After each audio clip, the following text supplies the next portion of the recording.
What's going on, guys? Tonight, I want to do a Kansas City Chiefs mock draft. 7 rounds. We're going to take all the picks they got in that Miami Dolphins trade for Tyreek Hill, and we're going to put them forward to fixing the defense and bringing in a replacement in the receiving corps for Tyreek Hill. Now, granted, there's no such thing as another Tyreek Hill, so we're not going to get the same kind of player, but we're going to get multiple wide receivers to help fill out this wide receiver room that already has Nicole Hardman and Juju Smith-Schuster, which is I don't think I would qualify as a solid foundation, but it's something to build on.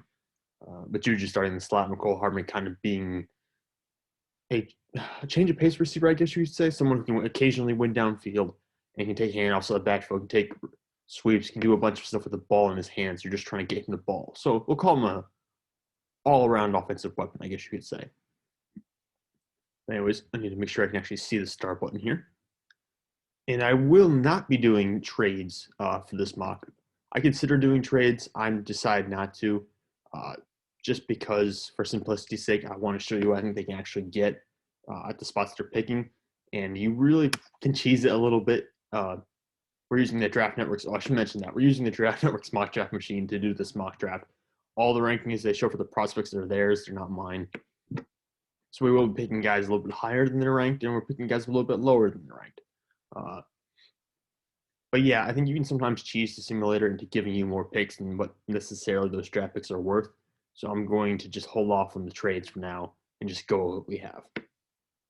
And looking at how, oh no, looking how the board fell, this is one guy I really want. I wanted Kaiir Elam to fall. And the picks here I wanted were Chris Olave and Kaiir Elam.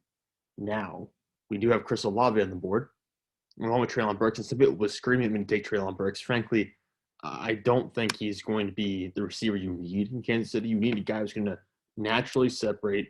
He's going to be able to win at all three levels. And frankly, Treylon Burks, I mean, with the speed show, we've seen his breakaway speed on tape. He didn't show it at the combine. He did not show that at the 40.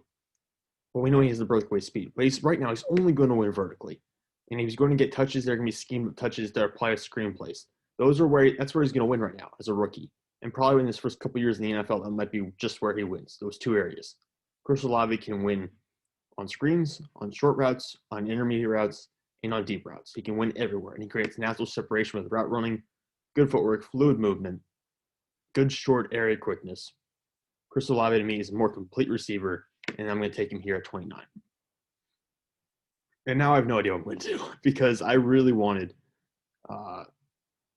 Kaiir Elam here. I think you could legitimately get him here. The concerns, of course, would be New England and Arizona, both need corners, and they're picking not too far ahead of Kansas City. Unfortunately for the Chiefs, Dolphins, their pick really in this Tyreek Hill trade really wasn't that high. It's almost a second-round pick. You can almost call it a second-round pick at this point in terms of value. But looking at the corners, Tyreek Woolen, people will scream for him. He's newer to the position. He's newer to the cornerback position, and he really needs a lot of work. So while he is physically gifted in every way possible, I don't view him as a first-round caliber talent. I don't view any of these guys, well, besides McCreary. I think McCreary he is, but he doesn't have the physical traits as far as speed and arm length. Daxton Hill, I've seen mocked here quite often because of his versatility as a safety. He can play a slot as well. But L'Jarius Sneed still played over 50% of his total defensive snaps last year in the slot. You can kick him outside full-time, which they might decide to do, in which case I would feel much better about drafting someone like Daxton Hill to play in the slot and play safety because you would have, like I said, you would have L'Jarius Sneed playing on the outside, which I think is what you might want to do long-term. And if you did, I would feel very good about drafting Roger McCreary then, if you feel like kicking Sneed outside full-time. Just looking around, Tyler Smith would be a really good pick here, but we don't really need that right now for the offensive line. Could double it with wide receiver right away, but I feel like you have to get, in my opinion, one of these guys here between Kaiir Elam, Kyler Gordon, Tyreek Woolen, and Roger McCreary. Kansas City needs to get one of those four, in my opinion, to really start fixing his defense and solidifying that secondary. It is tempting to go after guys like Burks, Moore, or Watson, though. I'll admit that. So just looking around the board real quick. So the choices from here, Daxton Hill at this point. Daxton Hill, Tyler Smith, or Kyler Gordon. I'm going to go with Kyler Gordon with the caveat saying that if Kaiir Elam is here, I would definitely take Kaiir Elam. But Kyler Gordon, Not going to run very fast, which is going to be a little bit of something to hold you back a little bit. But I do like him. It's a rich taking him in the first round, admittedly. But I think the Chiefs can afford it because they're 2 picks in the first round for them, and they're both the back end of the first round. But yeah, like I said, Kyler Gordon lacks the total athletic package you hope to get in the corner. I think Elam actually has underrated recovery speed, and we're getting offered trades every pick here. This has got to be okay. I was gonna say if it's glitched like that, I'd be very disappointed. Oh, we're here again. We could get McCreary and just put McCreary as their slot and put Snead outside. That would fix it. That would fix your secondary quite quickly. All the quarterbacks are still left. Of course, we have no need for those guys. Wide receiver. All right, we can play with this. Probably. We're at 62. I want to hold off and get Jalen Tolbert at 62. George Pickens, some people will really want George Pickens. I don't need George Pickens. I can still have Jalen Tolbert and be very happy. Edge rusher, however, we do need one of those. And looking at the board, Marvin Leal came out recently. Cameron Thomas came out pretty high this time around. I've gotten Cameron Thomas in this pick before. That didn't happen this time around. Let's look at everywhere else real quick. Again, there's some really good offensive linemen available, but I'm not really considering them at this spot. The Chiefs need someone to pair with Frank Clark on the defensive front. Frank Clark, by the way, has made 3 consecutive Pro Bowls, but he peaked in Seattle. He's been out of Seattle for a while now, so he's not playing that well. Melvin Ingram is still a free agent, although he might resign there. I would think the Chiefs would probably move to re-sign him now that they don't have to deal with the Tyreek Hill contract extension. But I do think you need someone to pair with Frank Clark at the very least from this draft class. And the 3 guys I'm looking at who are on the board right now, actually 4 guys I'm looking at who are on the board. Josh Pascal, who I'm probably going to end up taking, Kingsley Nagbury, Drake Jackson, Myjai Sanders. Myjai Sanders, I really won't consider long-term if he can't keep his weight up. The weight, maintaining weight's going to be an issue. For the Chiefs scheme, you need to be able to have a guy who can play a 4-3 defensive end role. So if you can't play that spot, and Sanders probably won't at his weight, then he's out of it. Drake Jackson's a little bit on the smaller side, and Nagbury is a little bit on the smaller side as well. And he's not quite as dynamic as Pascal, in my opinion, even though he does have killer long arms, like 35-inch arms. And it's going to be a reach for Pascal here if we take him. He's the top edge rusher available, and we do desperately need to get one of these guys. And I want a receiver with my next pick, so I'm going to go Josh Pascal.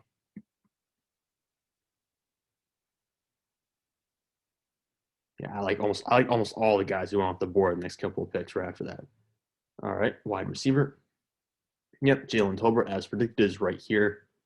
I think that's going to be my pick. So we got him, and we're going to have Chris Olave can win all 3 levels. We're going to have Jalen Tolbert, who is going to be a vertical guy. I mean, he averaged over 17 yards per catch in each of the past 3 seasons in South Alabama.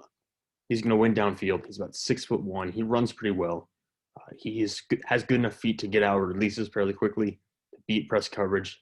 He's able to muscle through more aggressive defenders. Now he can improve in contested catch situations. He's got pretty good hands.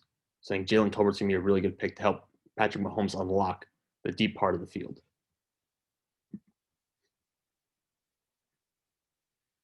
Now what we need at this point are possibly a running back.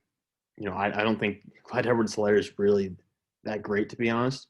If we could get a more specialized running back, either someone who just is able to get a ton of yards after contact or be a receiving back, that'd be great. We need interior defensive line help. I would not balk at taking a safety. It's unlikely I take a linebacker.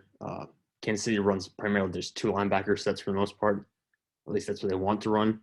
Although Troy Anderson's going to be hard to pass up if he's available. But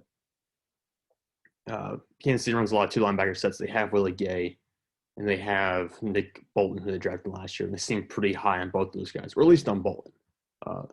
And Willie Gay probably should be their answer long term, so I don't really want to mess with that. Nick Cross is a guy who I think would probably be the last safety I'd be really high on in this class, available at the spot. Didn't have the best production down the stretch at Maryland, but he tested really well. Now, Breece Hall in the 3rd round would be a little hard to refuse. Potentially getting running back 1 this late in the draft. James Cook is the running back I usually take at this spot. I didn't take him. because he was gone already. But yeah, that's gonna be hard to pass up. Jeremy Rucker. The Chiefs do run some two tight end stuff, but not very often. They have Travis Kelce, obviously. Let's see. I've considered Spencer Burford here in the past. He's gone already. I considered Cam Taylor-Britt in the past. He went once already. Fidarian Mathis is gone, who I've taken in the past. Where's my next pick? 103. I'm targeting John Ridgeway to be my interior defensive line guy. I can get him at 121. Yeah, I'll hold out for him at 121. And let's see what I got left. This might be a cross here just because I think someone's going to take a safety between now 103. And Cross is the only, like I said, the only safety I feel really good about going forward. And we already have a corner, 2 wide receivers, and an edge rusher. So no more receivers for me. Could be a corner. Martin Emerson will be on the board probably at my next pick. And Kobe Bryant's down there. I'm going to be higher in Kobe Bryant than probably some people, so I might go him too. But we'll start off by getting a safety, just taking the cross. I know they signed Justin Reed from the Texans, but I do feel like safety is still an area you need to address. I'm blanking on his name right now. But I know Juan Thornhill was really good as a rookie. I was really high on him, and he kind of came out and didn't have that same performance the past couple of years. Or at least last year. Maybe the year before that too. Let's see. Breece Hall is still available, man. This is going to be dicey. I don't really want to take Breece Hall, but I might have to.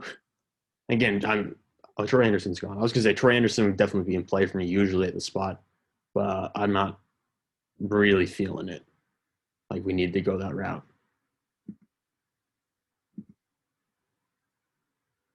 Oh, man, I don't want to take a running back. But I can get Kobe Bryant. Well, I'm talking my way into too many players right now. Let's see. 121, 135. Kobe Bryant is 143. Yeah, I mean, I got to go with the guys who I think I can't miss out on. I really don't feel like I can miss out on John Ridgeway because there's a drop-off after that point. I feel like I need John Ridgeway. And I think I need Kobe Bryant. So, we prioritize. Round 3 is too high for John Ridgeway, in my opinion. I can still wait and get him at the next one, maybe 121. Base 2. I mean, I'll just take Kobe Bryant at 121. I'll take John Ridgeway here, and I'll get Kobe Bryant with the next one. I am going to be kicking myself for not taking Breece Hall, but I mean, it is what it is.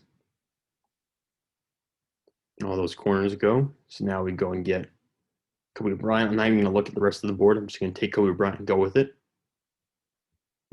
So now we fixed our wide receivers with Chris Olave and Jalen Tolbert. We fixed our secondary with Kobe Bryant, Nick Cross, and Kyler Gordon. And we fixed our defensive front with Josh Pascal and John Ridgeway. So now at this point, I think we're playing with house money. We can go with almost anything we want at this point, and we'll be all right. Now, Dameon Pierce is here. And we're talking about getting a running back. So we didn't get one earlier. I mentioned I might want to get a running back. Dameon Pierce and Jerome Ford are available. Those would be 2 really decent pickups, especially in the 4th round. Tight end, Weidermeyer. It's going to fall because he ran really slow. He ran a over 5-second 40 time, which just does not bode well for tight ends. Now looking around, I'm going to go Dameon Pierce just because you have to build up some depth at that running back spot. I don't think Clyde Edwards-Helaire is a long-term fit for that team or a long-term answer for them. And I do like Dameon Pierce quite a bit, especially in pass protection. So pass protection is a great way to get yourself on a roster as a running back. And I think we don't pick again until the 7th round now, perhaps. So I think we've made most of our impact picks at this point. I think we closed with 3 7th-round picks. This video has definitely gone a little bit longer than I intended it to, but I'd rather have a good draft class, take a little bit longer, walk myself through the process, and explain some of the picks to you than just throwing something random together and having it come out looking like total crap. So I feel pretty good about where we're at right now. Like I said, we fixed the secondary, we fixed the wide receiver room, we fixed the defensive line. And I think the linebacker group's already set. I think we have set the running back room up pretty well. The only question for me would be, maybe, did you want to add more linebacker depth? If you wanted to, we could have probably got Troy Anderson at some point along the way. He's a pretty versatile linebacker. And did you want to add tight end depth? Because the tight ends, there's probably going to be some good tight ends available in round 3 this year. And I know there definitely were in the simulation. So that's something you probably have to consider if you're Kansas City. Where do you want the depth to go? And of course, the offensive line as well. We have not touched the offensive line. And that's absolutely something you can address for the draft. There will be picks in the 3rd round that can help you with that. I like Sam Webb quite a bit. You're not going to be able to see a write-up for him because he's from a smaller school, but I like Sam Webb quite a lot. I think he's going to be my pick here unless someone blows me away. Yeah. I'm sure there's some good pieces here that people will find attractive, but not particularly on my end. There's still a lot of decent running backs available, but that's speaking of interior defensive line help. Neil Farrell would be a steal at this spot. So would Eric Johnson. I think Eric Johnson did a lot for himself at the Senior Bowl. Michael Clemens is a really good edge rusher as well. We're probably actually going to go with him. That's going to be the higher value pickup. I believe one reason why he might fall this far is I think there was an arrest. He was arrested, I believe, this past August, I think. No serious charges. But I believe there was an arrest on his record, which is maybe why he's falling so far in this mock draft simulation. But I'll take Michael Clemens here because it's a high-end position. And granted, so is corner. But I think Clemens has the potential to be a 3rd-round pick as opposed to a 7th-round pick. Someone like Sam Webb's going to be a day 3 selection. Michael Clemens can be a day 2 guy, or at least have day 2 talent. Let's see. Zion McCollum easily. This is one of the things where I said you could cheese it a little bit. They haven't updated their rankings in a little while, and Zion McCollum killed it at the combine. Excellent agilities, a lot of raw physical potential and talent there. And again, and pretty good size too. So all of that makes him a priority, and he's probably going to go in the 4th round as opposed to the 7th round. He might even go back around 3 if someone really likes him. But I feel more comfortable as like a 4th round, 5th round projection for him. I see no way he gets to the 7th round. He was great in school. You watch the tape, he's obviously the most talented player on the field. And like I said, he killed the agility. He's in the 90th percentile for like the past 10 years for the agilities he did. So that would be the short shuttle and the 3-cone. So he's up there. He's got real talent. And just the last pick for us this draft class. Where do we want to go?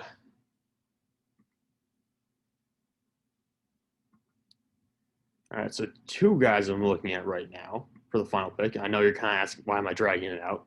But 3 guys. Tariq Castro-Fields at corner. Jacoby Durant at corner. Smoke Mondays would be a good one. Eric Johnson, defensive line. Noah Ellis. I mentioned them both before. Eric Johnson, more of a traditional defensive tackle, in my opinion. Noah Ellis, nose tackle for sure. And then Logan Bruss, who I think is that's probably too low on him as well, because they're projecting him as a tackle. If you project him as a guard, I think you see him jump up quite a bit.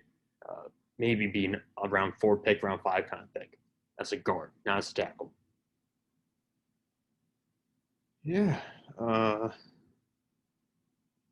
Javon Ely as well.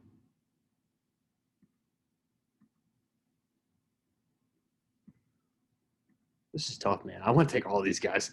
Sign all these guys as undrafted free agents, man. Where do we really need to go? I mean, we already did edge is done. Interior defensive line we can say is done. Corner, we've taken 3, so there's no need for that. Safety, none of these guys really are scheme fits for this role. Smoke Monday is more of a guy you bring down towards the box. Same as Bubba Bull and same with Brad Hawkins. It's not great coverage options. Logan Bruss is more of a ground and pound kind of guy. Would probably fit really well in Baltimore, I imagine. We're going to go with another receiver, Javon Ely, who I think is ranked too low here from Coastal Carolina. And that'll be our draft class. All right, use your picks. pull these up, and you can see them all right here now. See if I can make it fit. There we go. Chris Olave at 29, Kyler Gordon at 30, Josh Pascal at 50, Jalen Tolbert at 62, Nick Cross 94, John Ridgeway at 103, Kobe Bryant at 121, 135 we got Damian Pierce, then jumped all the way down to 233, got Michael Clemens, Zion McCollum at 243, and Javion Ely, wide receiver from Coastal Carolina at 251. That is my Kansas City Chiefs mock draft. I hope you enjoyed. And maybe go and check out some of my other content. We've been doing pretty well on this channel recently, and I'm going to try to ramp things up and keep things going as we head into the 2022 NFL draft. So keep your eye out for more content and more 7-round mock drafts.